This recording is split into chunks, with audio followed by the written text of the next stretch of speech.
It's Kotter, 98 Rock, 105.5 The Bridge. Joining me on the phone right now is City of Charleston Mayor Cogswell. Mayor, you and the team put a lot of hours in over the last few days. So let's just start with you and the City of Charleston staff.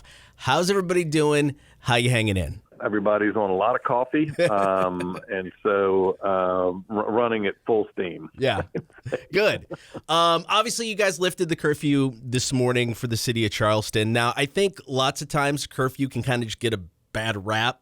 So Sure. It's needed in events like this. So let's start with why was it put in place and what type of effect does a curfew actually have in a situation like a storm like this? Yeah, look, I mean, we got some pretty severe weather forecasts and predictions that even if they were half of what was being anticipated, were still going to be very problematic in terms of flooding in not just the peninsula, but really around the city.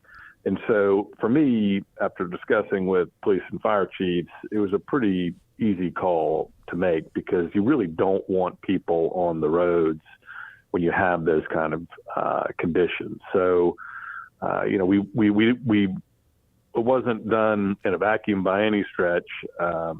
And like I say, I think it was a pretty informed decision and I think the right one.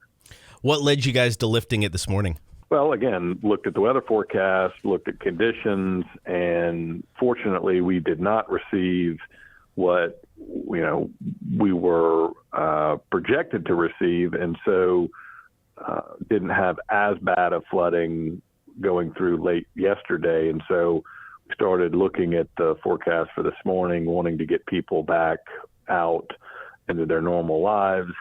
And by all projections felt that while we still are going to have some wind, potentially pretty high gusts of wind, the flooding risks were largely over as of 6 a.m. this morning. So made the call and sent out the press release. What's the concern for the area now, like today, tomorrow, and into Friday? We did have a lot of rain. Right. We've had over a foot of rain. So ground is very saturated. And so when that happens, and then it's followed by, even 20-mile-an-hour winds, which we're projected to get up to 35 and even 40-mile-an-hour winds today, tomorrow, you're going to see, in all likelihood, a lot of trees going down just because their roots have become very loose due to ground saturation. So that results in power outages, that can block roads, that can make lives difficult. So it's a whole different set of problems,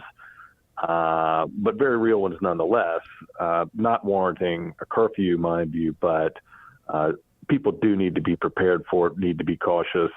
Because it's not over. Once we are through this, once things have, more or less calmed down, what's the next few steps for the city when it comes to cleaning up or just kind of getting things back to normal? Yeah, we've mobilized a lot of our crews this morning, again, trying to be proactive about this, getting a jump on things. We can't renew, say, trash pickup because the county dumps are not going to be open until Friday. But by Friday, we should have everything back to normal. And then in terms of just City of Charleston, the one thing I'll say is I know people have been cooped up and are ready to get out and about. And I've been urging people, once you go out, make sure you're visiting local businesses and eating a meal, shopping at stores, having a beer, what have you, because the businesses, I think, have been incredibly supportive and understanding. A couple of days of revenue during a high tourist season hurts. Right. But so as much as the local community can lean in and help, I think it'll be a win-win on both sides.